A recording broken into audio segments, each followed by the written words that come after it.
Olá pessoal, bom dia, tudo bem? Como vão vocês? Espero que esteja tudo certo.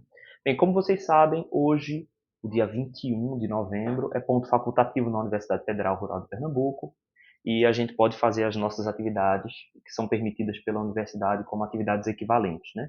Então, já para que vocês não se desloquem durante esse dia imprensado, né, a gente pode fazer o que a gente chama de atividade equivalente. Como é que isso vai funcionar? Eu vou colocar aqui alguns vídeos introduzindo esses conceitos para vocês e colocar os exemplos para que vocês resolvam, para que vocês leiam.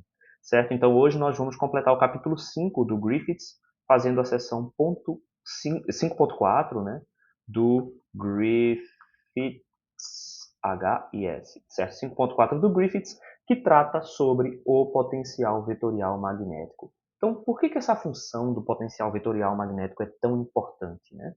Vocês devem se lembrar lá do potencial elétrico, que a gente define o potencial elétrico para poder criar o campo elétrico, né, a partir desse potencial que é menos o gradiente de V. E a partir disso a gente encontra a equação de Laplace, né? Quando a gente aplica aqui o divergente, né? Vocês devem lembrar que D, o nosso vetor densidade de fluxo elétrico, é igual a epsilon vezes E, né? E eu posso aqui calcular o divergente de D. Isso aqui vai ser, se epsilon for constante com o espaço, é divergente de E, né? Epsilon divergente de E. E pela lei de Gauss, nós sabemos que o divergente de D é igual à própria densidade volumétrica de cargas, né? Então, ρ sobre epsilon vai ser igual ao divergente do campo elétrico. Como a gente define o potencial desta forma, né? A gente define o campo elétrico como menos o gradiente do potencial, a gente pode substituir esta definição no divergente tendo menos divergente do gradiente do potencial. E aí a gente chega na nossa equação de Poisson, que é o laplaciano do potencial, né? O divergente do gradiente é o laplaciano. Isso aqui é igual a menos, passando menos para o lado de lá, ρ sobre epsilon, e isso nos dá uma equação escalar de segunda ordem que a gente pode resolver nos nossos problemas de eletrostática. Então isso aqui facilita muito, né? Como a gente pode deduzir, facilita muito a dedução de campos a partir de distribuição de cargas. Então, se você tem a distribuição de carga e tem as condições de contorno do potencial, você pode, a partir da solução dessa equação, encontrar quem é o campo elétrico. A mesma coisa pode acontecer para o campo magnético, certo? Então, a gente precisa definir um potencial magnético, e isso pode ser feito de várias formas. Uma delas vamos fazer o seguinte, vamos fazer a tentativa de criar um potencial vetorial magnético. Na verdade, vamos tentar criar um potencial escalar magnético, certo? Então, vamos supor que existisse um potencial escalar tal que B fosse menos o gradiente desse potencial U. Vamos dizer que isso aqui é uma tentativa, certo? Tentativa. Um potencial escalar. Certo? Então, se a gente tem um potencial escalar, a gente ainda precisa observar a consistência das leis de Maxwell sob essa nova perspectiva. Então, as leis de Maxwell dizem que o divergente de B tem que ser sempre igual a zero, enquanto o rotacional de B tem que ser igual a μ0j. Então, vamos ver se essa versão, né, é compatível com, principalmente aqui, a nossa lei de Ampère. Então, quando a gente joga isso aqui na lei de Ampère, o que a gente vai ter? Vamos fazer essa substituição aqui. Então, teríamos o rotacional de menos gradiente desse potencial igual a μ0j. E aqui nós temos um problema. Por quê? O rotacional do gradiente é sempre numericamente igual a zero, né? Então, se eu tomo o rotacional do gradiente de qualquer função lambda, esta função é sempre igual a zero matematicamente, né? Você pode aí calcular o gradiente de uma função aleatória e você vai ver que quando você aplica o rotacional, as componentes se cancelam de tal modo que esta operação é sempre igual a zero, independentemente de qualquer que seja o valor desse potencial aqui. O que significa que o lado esquerdo dessa equação aqui é sempre igual a zero. Ou seja, se a gente tenta definir o potencial vetorial, Se a gente tenta definir um potencial escalar, a gente sempre chega nesse problema de que a corrente tem que ser igual a zero em todos os pontos. Isso aqui é zero vetorial, no caso. Então, isso aqui não é legal. A gente ainda pode utilizar essa função para situações particulares em que a gente não tem elementos geradores de campo magnético. Mas, na maioria das vezes, nós estamos interessados em calcular o campo magnético num ambiente onde existem geradores. Tá? Então, essa opção aqui não é possível, não dá para construir B assim. E aí, se a gente lembra lá do teorema de Helmholtz, a gente vai ver que um campo vetorial pode ser definido por um potencial que seja a partir de um gradiente de um potencial escalar, mas também a partir de um potencial vetorial. Então, a gente pode ter uma nova tentativa, uma nova definição. A gente pode definir, então, um potencial vetorial magnético. E este potencial nós vamos definir da seguinte forma, que ele é definido através do rotacional desse potencial magnético. Então, em vez da gente ter aquela nossa versão que era igual ao campo elétrico, né, que é menos o gradiente da função, a gente vai ter um potencial vetorial magnético que é definido a partir do rotacional. Aí vamos observar aqui as consistências. A primeira consistência que a gente precisa observar é com a lei de Gauss para o magnetismo, que diz que o divergente de B tem que sempre ser igual a zero, porque não existem monopolos magnéticos. Beleza. Aí a gente pode agora aplicar esta função aqui. Né? Quando a gente substitui, a gente encontra o quê? O divergente do rotacional de A é igual a zero. E isso aqui é consistente com o que a gente conhece na matemática, né? Porque o divergente do rotacional é zero.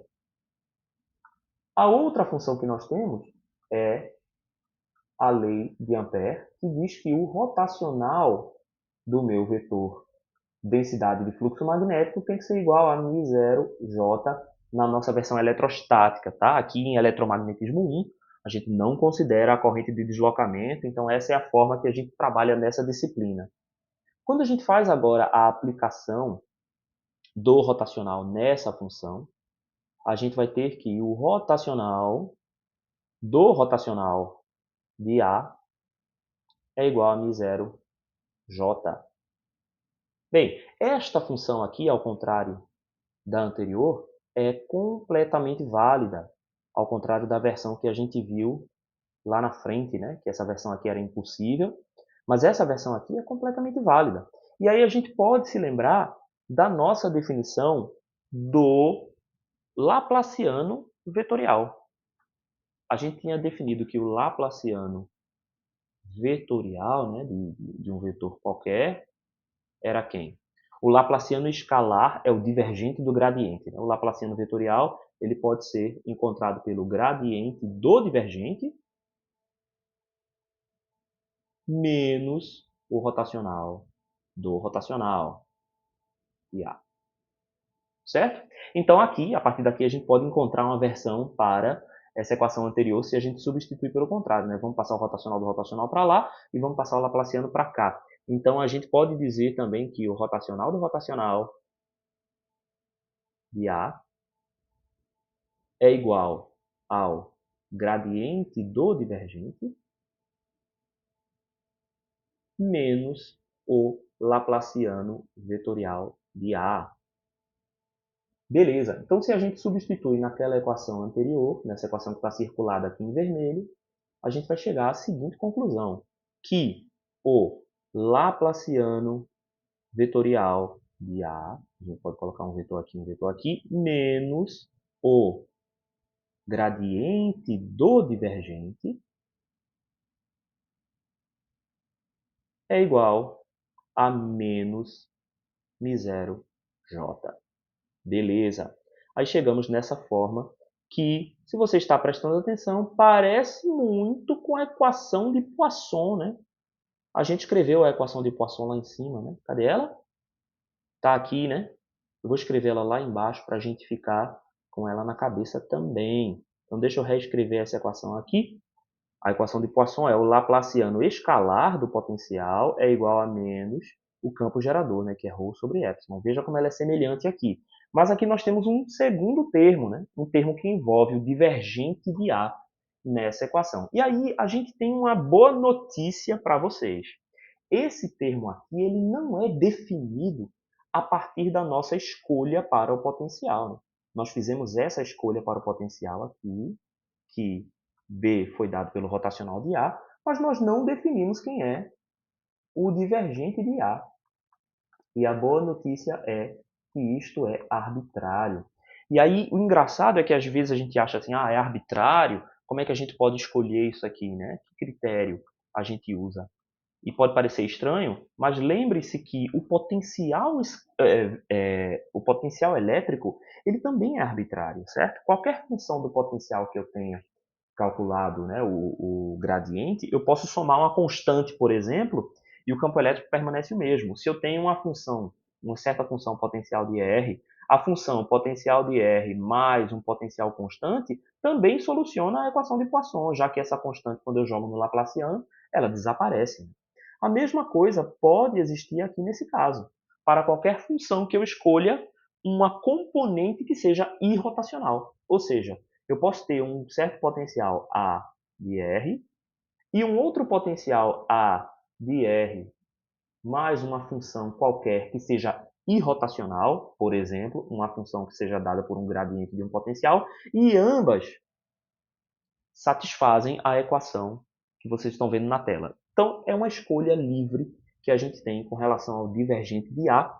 E aí, para essa disciplina, nós vamos utilizar o critério de Coulomb. Né?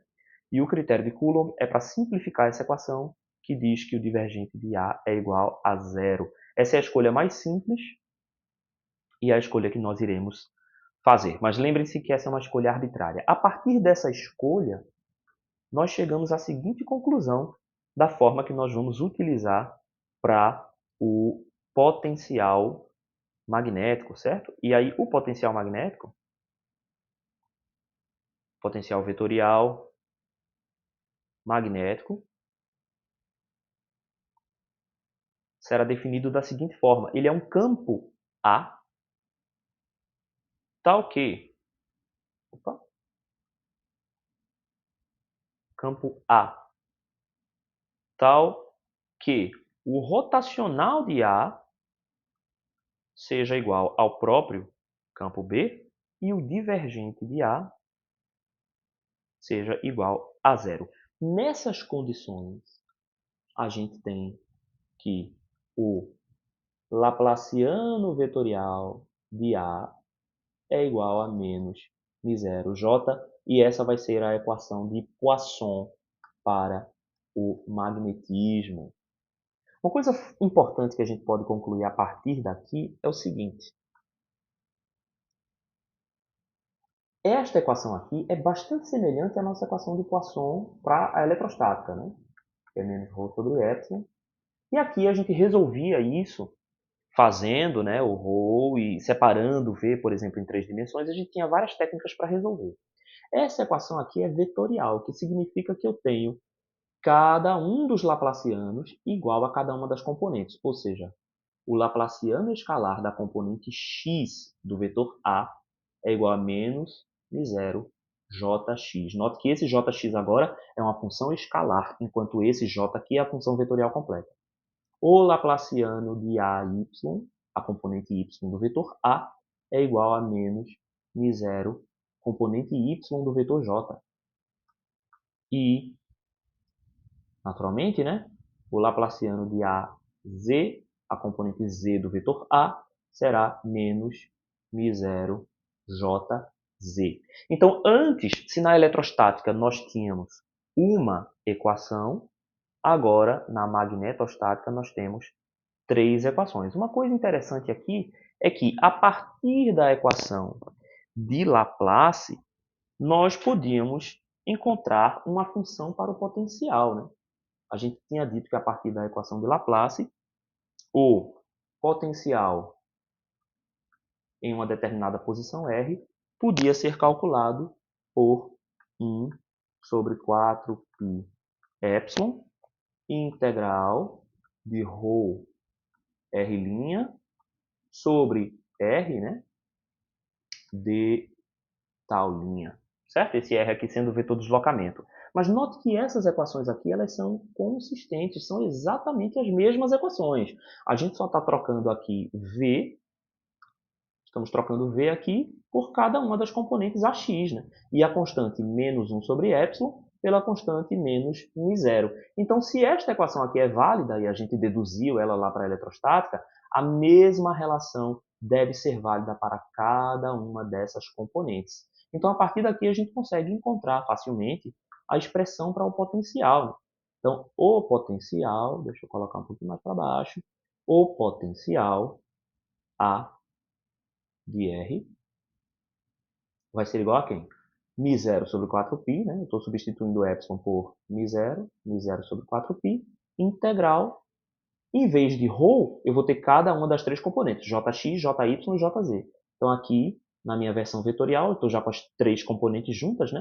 Então, eu vou ter aqui o vetor j de r, dividido pelo meu vetor de deslocamento. Meu Deus, essa foi a forma mais feia de desenhar esse vetor. Eu sei fazer melhor que isso. Vamos lá, r, ficou um pouquinho melhor, né? De lambda, que é a integral no volume. Então, esta é a forma que a gente pode utilizar para calcular o potencial magnético. E a vantagem é que essa é uma integral muito mais fácil, em geral, né, do que a lei de Biot-Savart. Então, a gente tem uma forma de calcular o potencial, né, através do cálculo, integrando simplesmente as nossas fontes de corrente. Então, se a gente sabe, conhece as fontes de corrente, através dessa integral a gente consegue encontrar o potencial e depois de encontrar o potencial, caso a gente queira encontrar o campo magnético, a gente simplesmente calcula o rotacional a partir do A que nós encontramos. Beleza, pessoal? Aí, se a gente tem outras distribuições, a gente tem outras formas desta lei, né? Então, a gente pode dizer que se existe uma distribuição que seja superficial, então aqui a gente vai ter μ0 sobre 4π integral, em vez de j, a gente tem a integral de k de r de tal linha, né, sobre o meu vetor de deslocamento. E se eu tenho uma linha, né, esse cara daqui vai ser μ0 sobre 4π integral de corrente dl', dl vai ser o vetor, isso dividido... Ah, faltou um linha aqui. Aliás, não é aqui, é no R, né? Cadê? Ok, apaguei, é no R, e aqui I dl' dividido pelo vetor de deslocamento de tal linha. Aliás, nem é de tal aqui, tá vendo vocês? Estou errando tudo. Esse cara daqui é uma superfície, né? Então, como ele é uma integral na superfície, vai ser dA, e aqui, como é uma integral na linha, vai ser o dl, que já está ali, já está representado ali em cima, né? Então, ele já está representado aqui, o I dl'. Certo? Então, essas são as expressões que nós utilizamos para calcular o potencial. E agora elas estão apresentadas, tá? Então, a partir dessa nossa definição, dessa nossa introdução, vocês podem verificar os exemplos, né, 5.11 e 5.12, e a gente continua no próximo vídeo. Beleza, pessoal? Obrigado!